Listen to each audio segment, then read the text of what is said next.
Eh bien aujourd'hui nous sommes le jeudi, c'est le jour du marché. Jeudi 23 mai certainement.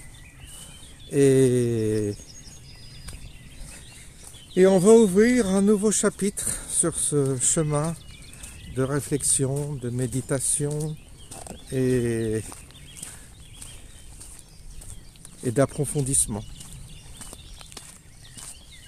Alors ce qui est très marrant, c'est que j'ai eu sur 300 messages de ma dernière vidéo, j'ai eu 2 messages à nouveau très agressifs. C'est très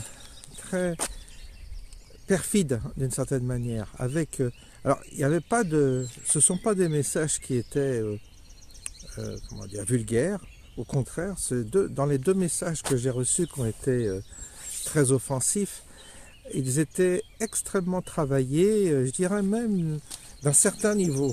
Je dois dire que là, je tape dans le haut du panier, là, au niveau de l'adversité. Il y en a qui se prennent des gadins de vulgarité parmi des youtubeurs, mais moi, j'ai du haut de gamme en tant que, comment dire, en tant qu'auditeur, que du haut de gamme. Alors, me sens valorisé parce que j'espérais pas toucher cette partie de la population, ou partie des gens qui visiblement ont de la culture, sont calibrés intellectuellement, puisque les 2 messages en question que j'ai effacés, et que voilà, j'efface, c'est dommage parce que je devrais en faire un copier-coller au moins pour vous les présenter, en faire une analyse critique. J'ai effacé en disant voilà, c'est encore une forme d'hostilité qui est pas féconde, quoi. Ça n'apporte rien. Alors c'est pour ça que je m'attarde pas. Mais je reconnais que c'est du haut de gamme, je reconnais que c'est une pointure. Il y a 2 pointures qui m'ont écrit là, et donc évidemment c'est plus filandreux, plus subtil, plus je dirais, ça essaye d'atteindre ma personnalité, quoi. Ils essaient de m'atteindre, je dirais d'une manière intelligente, ils essaient d'atteindre ma personne avec des phrases qui ont été travaillées et recherchées. C'est presque de la psychologie. C'est intéressant. Alors, évidemment, je pensais pas qu'en abordant des thématiques comme l'agitation, le fait d'être seul, je parlais de la solitude, d'être seul hier, je pensais pas que des thématiques aussi qui ne représentent pas de polémique, puisque à chaque fois je dis non, voilà, c'est moi, François Cottard, tout à fait ordinaire, quelqu'un de tout à fait ordinaire, qui s'amuse avec son petit téléphone à palabrer comme ça. Je me dis, mais pourquoi tant de haine? Parce que franchement, encore, quand j'y vais, je vais sur le terrain politique, sociétal, tout ça, là, c'est normal que vous voyez, que je puisse avoir une hostilité de la part de gens qui ne sont pas dans mon camp, je dirais, politique ou spirituel. Bah là, c'est de bonne guerre, je dirais, quand vous attaquez frontalement des catégories professionnelles, quand vous en prenez à des quand vous êtes sur un sujet politique. Je laisse passer. Vélo aujourd'hui. Ouais, j'ai récupéré ma voiture, c'est là-bas. Ah bon? Alors du coup, bah là je comprends. Mais sur ce terrain-là, je pensais pas. Sur ce terrain plus un peu psychologique, un peu spirituel, un peu métaphysique, enfin ce qu'on y met, ce qu'on veut. Je pensais pas que j'aurais des gens qui viendraient m'attaquer. C'est marrant. Enfin bon, c'est comme ça doit déranger, ça doit perturber, ça doit... Finalement, sans le vouloir, je dois toucher quelque chose pour que ça réagisse comme ça. Parce qu'il y a un mec, il a mis une sacrée tartine, hein, il a travaillé son texte et tout. Moi, j'ai regardé vite fait, j'ai dit, bon, bah, je l'efface. T'as perdu ton temps parce que je me suis pas mis... Quand j'ai vu que ça partait dans un délire, j'ai tout de suite effacé, je regarde pas. Parce que faut pas s'attarder sur des gens qui sont hostiles gratuitement comme ça. C'est leur problème à eux. Parce que c'est leur problème déjà de regarder mes vidéos, c'est leur problème de m'écouter, c'est leur problème de perdre du temps à me répondre, puisque de toute façon j'efface immédiatement. Quand je vois que ça part en cacahuète, j'efface, je regarde pas, je veux pas me polluer l'esprit avec ça, puisque je veux pas que ça m'atteigne. Donc la meilleure moyen de ne pas s'atteindre, c'est aussitôt que je vois, paf, j'efface et j'interdis la personne de venir s'exprimer sur ma chaîne. Donc ils perdent leur temps, c'est marrant. C'est à eux de voir. Je vous dis, c'est pas... Ils n'ont pas l'obligation, de regarder ma chaîne. Ils la regardent quand même. Alors ça, je veux dire que là, la nature humaine, c'est étonnant. Ils vont aller écouter ce que je dis pour me casser ensuite. C'est marrant. Je les attaque, parce que moi, je les attaque pas. Je donne un point de vue.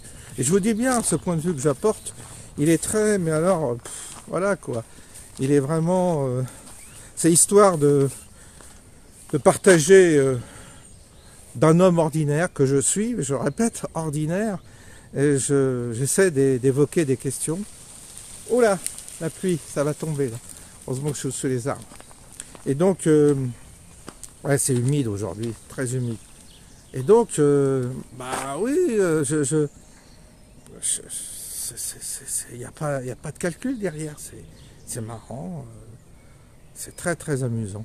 Et ensuite, en ce moment, les thématiques que j'aborde, c'est pas des thématiques à polémique. C'est comme ça vient. Et puis en plus, ça peut, je le dis, ça peut changer, je peux changer d'avis. Il n'y a pas de dogme, il n'y a pas d'ambition quelconque, il n'y a pas de but. Pas un mec qui va faire des stages, qui va organiser des conférences, quoi que ce soit. C'est rien, quoi. C'est rien de tout ça. Donc voilà, quoi, c'est marrant. Vous voyez, c'est le pause. Ouais, il pleut. Il va pleuvoir. C'est menaçant aujourd'hui. C'est très instable le temps. Mais bon, vous voyez, je suis tout seul, comme toujours. Avec les oiseaux, toujours. Alors, là, mon père est revenu de l'hôpital. Il devait aller en maison de convalescence. Le médecin du CHU en a décidé autrement. Il a dit, bah, vous retournez chez vous. Bon, alors, grosse galère pour s'organiser. Il n'est pas encore totalement remis de sa blessure. Tous les cas de sa chute. Donc il a fallu à distance que j'essaie de voir avec l'assistante sociale si on peut organiser un accompagnement pour qu'il puisse être aidé chez lui à son domicile. Mais je dois dire qu'en ce moment, voilà quoi, c'est chaud quand même. C'est compliqué. Et bah écoutez, on est tous confrontés à ça quand on a mon âge et qu'on a des parents qui vieillissent. Bah c'est la chute, c'est l'hôpital, c'est le maintien à domicile avec des aides, c'est l'aspect financier à gérer, c'est plein de papiers à remplir, enfin, de faire des demandes à droite à gauche, c'est les livrer les repas, vous voyez, plein de trucs comme ça. C'est, voilà, il faut y passer, il n'y a rien à faire, c'est comme ça. Il faut y passer et tout ça, vous voyez, ça devient... c'est là que je travaille un peu, en tous les cas, moi personnellement, je travaille sur ça pour que je ne sois pas trop perturbé, trop atteint. Parce que c'est la question, c'est que autant c'est facile de donner des conseils, autant c'est facile de parler de beaux principes quand on va bien, autant quand on est dans la tourmente et quand on est confronté à des difficultés, c'est là qu'il faut en quelque sorte travailler la question et essayer de trouver le positionnement juste pour ne pas être atteint, trop atteint. On est atteint, mais ne pas se laisser engloutir par la situation, ne pas se laisser totalement submerger par la situation, et voire ne pas se laisser entraîner là où l'autre inconsciemment peut-être parfois peut aussi vous entraîner. Vous voyez, il y a chez mon père cette tendance inconsciente à vous entraîner dans sa chute. Parce qu'il est en train de chuter, vous vieillissez, perdez.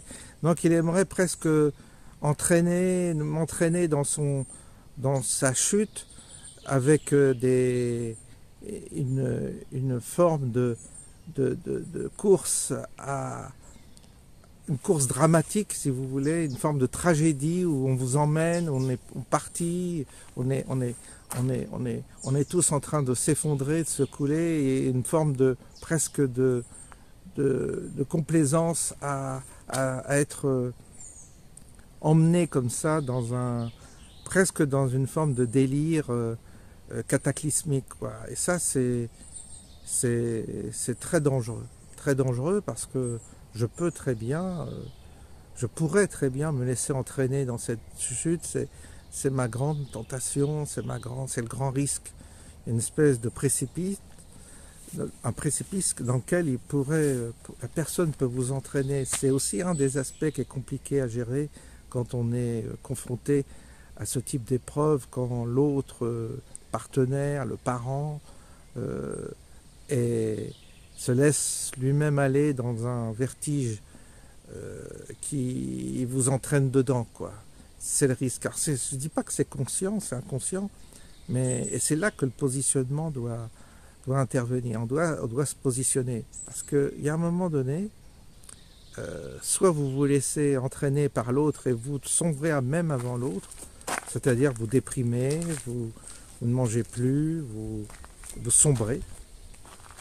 Vous sombrez parce que vous êtes impuissant face à ce à quoi vous assistez, c'est-à-dire que vous n'avez pas les moyens de faire face, et vous sombrez également, et parfois vous sombrez avant même la personne qui est en train de s'effondrer. Et là, c'est dramatique. Et le positionnement, c'est trouver un positionnement dans lequel on puisse au moins sauver sa peau, parce qu'à un moment donné, il s'agit de sauver sa peau. Alors c'est très égoïste de dire ça, mais on n'est pas dans la morale là. Quand on sauve sa peau, c'est que c'est fondamental de sauver sa peau. Et on n'est pas dans l'empathie où on se sacrifie pour rien d'ailleurs, parce que ça n'aide pas l'autre de se sacrifier, contrairement à ce que certains pourraient penser. Donc sauver sa peau, c'est aussi sauver l'autre. Puisqu'on rester debout, c'est sauver sa peau. Et se rester debout, ça permet aussi d'être plus apte à aider que de se laisser entraîner dans la dépression. Puis ensuite, quand c'est pas la dépression, vous somatisez. Et quand vous somatisez, vous avez un cancer, vous avez une maladie. C'est ce qui arrive souvent, c'est-à-dire la personne somatise tellement soucieuse, angoissée, qu'elle somatise. Et puis vous avez l'autre qui peut, dans sa chute, vous culpabiliser, vous perturber, vous atteindre également. Et elle vous atteint. Bonjour.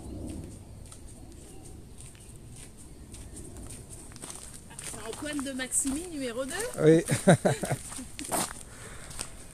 Et donc vous avez toujours des défis comme ça dans votre vie, ça n'arrête pas. Alors il y avait des défis professionnels, c'est les collègues autrefois. Quand j'étais à mon compte, c'était les employés, les salariés, les fournisseurs, les clients. Bref, tout au long de votre vie, il y a sans cesse des défis. On n'est jamais à l'abri, jamais tranquille, jamais en repos. Donc il faut être comme l'animal, il faut toujours être vigilant et pas se laisser atteindre. Sinon, vous y perdez votre vie. Si vous perdez votre vie, ça s'arrête là. Et après, vous tombez malade, vous somatisez, comme je disais, et vous sombrez. C'est comme ça qu'il faut penser. Parce que c'est pas facile, hein. Alors, évidemment, on peut s'étourdir. On peut s'étourdir dans des addictions. L'alcool, la sexualité, la drogue, le fumer, sont des addictions qui vous aident apparemment à tenir. Mais non, vous ne tenez pas. C'est simplement des béquilles, de fausses béquilles pour vous tenir en vie. Parce que vous perdez pied. Et quand on perd pied, on sombre dans une de ces addictions et pour fuir la réalité. Ensuite, vous avez vous avez la possibilité de rentrer dans un conflit majeur avec la personne que vous accompagnez afin de vous détacher. Mais artificiellement, vous créez vous-même un conflit pour échapper à ce poids dans lequel vous êtes pris. Chacun, d'une certaine manière, va essayer face au défi qui lui est présenté, va trouver une tangente, une voie pour échapper à cette confrontation, qui est une confrontation éprouvante. Voilà. Et vous avez les gens hyper costauds, solides, très entreprenants. Ouais, j'assume, je me mets... Ils se donnent corps et âme. Alors, souvent ces gens se donnent corps et âme pour la personne en question, pour sauver l'autre dont elle dépend, et effectivement, d'un point de vue familial, et elle se donne. Elle s'offre quasiment en sacrifice. Elle plonge. Et là, en règle générale, c'est un acte sacrificiel où la personne est une forme d'oblat, comme ça, une offrande, elle s'offre et elle sombre, elle périclite, et son destin, il est quasiment lié au destin de l'autre qu'elle veut sauver. Et ensuite, quand l'autre disparaît, meurt, c'est un cataclysme total. C'est ce qui se passe dans beaucoup de situations. Pour ça que sur ce sujet-là, il faut s'abstenir de juger les autres, d'avoir un point de vue moral et de bien comprendre que chacun doit se positionner et doit trouver le moyen de pas sombrer, de pas s'effondrer. C'est comme ça. Puis après, vous savez, c'est facile, hein, attention, hein, tout ça, quand on en parle, ça semble facile, mais c'est pas facile d'appliquer ces choses, de faire en sorte que ça fonctionne, que vous en sortiez. Parce que les défis sont toujours là, toujours. Il ne faut pas croire qu'on arrive à un âge où on est tranquille, non, jusqu'à la fin. C'est ce qui nous attend jusqu'à la fin. C'est des défis plus ou moins faciles. Mais ça tend tout le temps. La corde est tendue tout le temps. Tout le temps.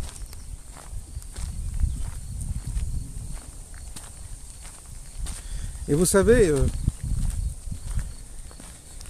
dans cette matrice dans laquelle nous sommes, eh bien, il n'y a qu'un moyen, c'est de trouver le bon positionnement. C'est de soi-même se positionner d'une manière juste pour, d'une certaine manière, échapper à cette contrainte et même à cette forme d'adversité perpétuelle dans laquelle on est. Il y a un moyen, certainement, une méthode ou un principe qui nous permet de trouver le bon positionnement intérieur pour justement sauver notre peau. Parce qu'il s'agit de sauver notre peau. Et ce positionnement-là, il est à la croisée des chemins. Il est entre conscience, il est d'une certaine manière aussi, il n'est pas mental, c'est pas un positionnement qu'on peut trouver avec notre intellectuel, avec notre mental. C'est un positionnement qui n'est pas égoïste, mais qui n'est pas non plus dans l'empathie. C'est pas égoïste, c'est pas dans l'empathie. Vous voyez, c'est en dehors de ces paramètres-là. C'est une forme d'implication dans la matière qui fait que, comme j'en ai parlé déjà, qui fait que le principe qui vous fait face, le principe et l'adversité ou l'obstacle qui vous fait face, va trouver sa solution sans que vous interveniez. C'est-à-dire que elle va se résoudre de soi-même, elle va se guérir, elle va se solutionner. Il y a la crise, il y a la blessure, et ensuite il y a la cicatrisation, il y a la guérison. Et il ne faut jamais perdre de vue qu'il y a dans chaque crise, ou dans chaque blessure, il y a la phase de cicatrisation. Et la phase de cicatrisation, elle est plus ou moins rapide, plus ou moins efficace, en fonction d'un certain positionnement intérieur. Et, par miracle, après avoir tâtonné, dans le silence, dans le calme, d'où je vous disais, on ne trouve pas cette position dans l'agitation du tout. Et puis la solitude, il faut être seul pour la trouver, la clé. Si on est dans un brouhaha collectif, ou si on est envahi de parasites, ça c'est sûr qu'on ne va pas trouver. Les gens vont arriver avec leurs conseils, leurs méthodes, avec bonne volonté, toujours pareil. Ils arrivent toujours avec de la bonne volonté. Mais ils vont vous parasiter. Ils vont vous donner des fausses solutions. Ils vont vous apporter de fausses réponses, toujours. Donc il faut accepter de se couper des autres, surtout dans cette période où il y a de l'adversité, où il y a un obstacle particulier qui se propose à vous. Alors là, fuyez les conseils, fuyez les recommandations, fuyez les amis. C'est là où jamais il faut être dans le calme, c'est-à-dire fuir l'agitation, fuir la foule, fuir la compagnie, se retrouver seul et enfin chercher la position, le positionnement juste dans lequel vous allez atteindre la connaissance de ce qu'il faut faire. Et à partir du moment où vous vous positionnez correctement, la résolution arrive, sans effort surtout. Ça c'est un signe, sans effort. Elle se règle d'elle-même et la cicatrisation se fait par la suite. Il y a une cicatrisation qui se fait de la blessure, une réparation, et par miracle, vous avez gagné. Par miracle, vous avez survécu. Par miracle, vous avez dominé. Alors, quels sont les ingrédients de ce positionnement? Je dirais, les ingrédients, c'est toujours l'humilité. Il faut y aller humble. Si vous y allez avec des convictions, des certitudes et de l'orgueil, c'est foutu d'avance. Donc, humilité. Deuxième chose, de la force. Il faut de la force. Donc, si on veut trouver ce bon positionnement, il faut encore avoir de la force, ce qui n'est pas évident. Mais on doit être habité par une force. Et ça fait partie des éléments vraiment importants pour se situer dans l'espace. Avoir une force en soi, avoir cette force. Une force. Pas fléchir, pas être déjà dans le trou, sinon c'est foutu. Donc garantir déjà la force. Ensuite, après l'humilité, vous avez la force. Et après la force, vous avez aussi à votre disposition la foi. Oui, la foi. Ben, c'est là qu'il faut qu'elle fonctionne, cette fameuse foi. C'est-à-dire, vous êtes convaincu que ça va se résoudre. Vous êtes convaincu que la solution va être résolue. Vous êtes convaincu que de toute façon, c'est certain que ça va arriver, que ça va se solutionner. Ça s'appelle la foi. Et oui. Donc humilité, force et foi. Ça, c'est déjà pas mal d'avoir déjà ces éléments-là à notre portée. Et puis ensuite, la patience. Une grande patience. Alors ça aussi, c'est une des clés qui est importante. C'est que si vous êtes pressé, si vous pensez que c'est urgent et si vous êtes impatient, ça va mettre un temps fou. Si par contre, vous êtes patient, très très patient, vous allez voir, la chose va se faire beaucoup plus rapidement que vous ne le croyez. C'est inversement proportionnel l'efficacité à votre patience ou votre impatience. Plus vous êtes impatient, plus ça met de temps. Je le vois autour de moi, les gens qui sont impatients galèrent et galèrent et galèrent. Ceux qui veulent aller vite vont très lentement. Mais c'est comme l'agitation, c'est pareil. Ceux qui sont très patients, qui ont tout leur temps, vous voyez comme moi avec mes petits écureuils, ça fait longtemps que je mets des graines, des petites noisettes sur ma fenêtre. Puis je me suis dit, il y en avait un qui venait, puis ensuite il y en a eu 2, puis maintenant il y en a 4, parce qu'ils ont fait des petits. Et maintenant, il y a sans arrêt, maintenant ils sont toujours en train de s'amuser autour de la maison. Et ça m'offre un spectacle ravissant, parce que quand je les regarde, ils me font rire. C'est l'humour, c'est incroyable, mais je rigole tout seul. À les observer, ça me fait rire. Ils sont drôles. Et la nature est drôle parfois. Elle vous offre des moments, mais comme les chats, ils sont drôles parfois, les chats. C'est pareil.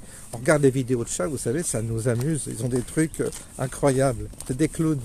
Les écureuils, c'est pareil, c'est des clowns. Et ils s'amusent, ils regardent, ils s'approchent de vous, ils s'en vont. Ils sont marrants, C'est des petits lutins, quoi. Ils sont drôles, ils sont coquins.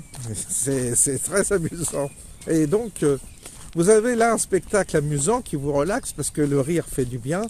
Et donc, en gros, il m'a fallu... j'ai pas cherché à les adopter, ni à les domestiquer.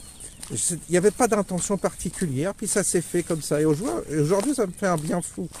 J'ai plus d'animal de compagnie, mais par contre, j'ai les écureuils qui viennent me voir tous les jours, et ça fait qu'ils sont, en général, maintenant, ce sont mes animaux de compagnie. Et je vous en fais profiter. Et elles font beaucoup de vues, en plus.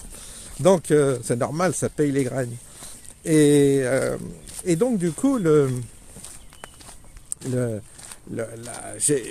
j'ai été extrêmement patient, puis les choses arrivent. Les choses se font. Et il y a une forme de magie de la vie qui fait que ça va même au-delà ça va même au-delà de ce que vous n'attendiez pas, parce que vous le faites sans intention. Vous savez, c'est un peu comme ma chaîne. J'ai pas d'intention précise, j'ai pas de projet derrière, j'ai pas un plan, j'ai pas comme on doit fournir, vous savez, au banquier un prévisionnel. J'ai pas de prévisionnel. Et ils me font rire, les gens qui ont des prévisionnels et tout. C'est tellement ridicule, c'est tellement faux, c'est tellement absurde. Et les gens s'enferment dans des trucs de prévisionnel, de calcul, tout ça. Même pour l'argent, c'est pareil. L'argent, si vous saviez à quel point l'argent peut arriver facilement et peut même ne pas arriver et se tarir aussi facilement, malgré plein d'efforts que vous faites pour en gagner, et vous n'arrivez pas à en gagner. Et l'argent, moins on en veut, plus il vient. Moins on en demande, plus il vient. Et plus vous êtes acharné sur l'argent et plus vous cherchez à gagner, plus c'est difficile d'en gagner. C'est inversement proportionnel également. C'est comme ça. Il y a des lois qu'on arrive à percevoir comme ça. Pourquoi? Je ne sais pas, je n'ai pas la réponse. Par rapport aux qualités, quand je vous disais qu'il faut trouver le bon positionnement, ça fait partie aussi des qualités, c'est la patience. Être très très patient. Et plus vous allez être tranquille, en vous disant on va prendre le temps, ça va prendre du temps, mais on va prendre le temps, plus ce sera facile à résoudre, à guérir et à cicatriser. Ça demande du temps quand même, la cicatrisation, ça demande du temps. Et il ne faut pas précipiter les choses, il ne faut pas aller trop vite. Sinon, ça ne sera jamais cicatrisé. C'est comme les deuils, c'est comme tout. Donc je sais que la vie est limitée, que la durée de vie est limitée, et par contre, la patience est une grande qualité dans une vie où le temps est compté. Et c'est comme ça. Qu'est-ce que vous voulez? J'ai pas encore toutes les clés, toutes les réponses. Ça doit correspondre, si vous voulez, à ce que j'énumère là, ça doit correspondre à d'une certaine manière à certaines trames qui sont codés dans cette vie. Et c'est ce qu'on appelle la sagesse. C'est ce que les anciens prétendaient diffuser à travers leurs bons conseils. Ils diffusaient à des jeunes gens sans expérience cette forme de sagesse. Mais aujourd'hui, les temps ont changé, on est le sage de personne, on n'est pas là à gouroutiser les gens. Ça se fait comme ça, au détour d'une vidéo, et c'est ce que je fais. Mais ça peut être autrement. Et à part, vous voyez, on est sorti de tous ces schémas, de toutes ces catégories dans lesquelles culturellement on était plus ou moins enfermé. Aujourd'hui, c'est libre, c'est comme ça. On peut dire des choses importantes au détour d'une anecdote. C'est pour ça qu'il faut être attentif à tout. Ne pas se contraindre à endosser, si vous voulez, des habits, des carcans pour soi-disant apprendre la sagesse, apprendre la spiritualité. Tout ça n'est plus formaté de cette manière-là. Il faut sortir de tous ces schémas et de ces formats. C'est ce qui nous permet d'avancer, de voir plus loin et de voir l'avenir. De toute façon, il va falloir se défaire de tous nos oripeaux, il va falloir se défaire de tout ce qui nous a tellement conditionnés. Le chaos est fait pour ça, d'une certaine manière. L'adversaire qui prépare le chaos va nous obliger à nous défaire de tous nos vieux habits, de toutes nos vieilles conceptions et tout. C'est pas plus mal, hein, c'est pas plus mal.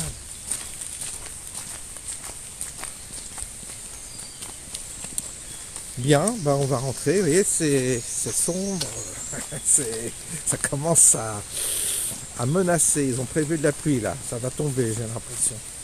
Je vous souhaite une bonne soirée et on se dit à bientôt.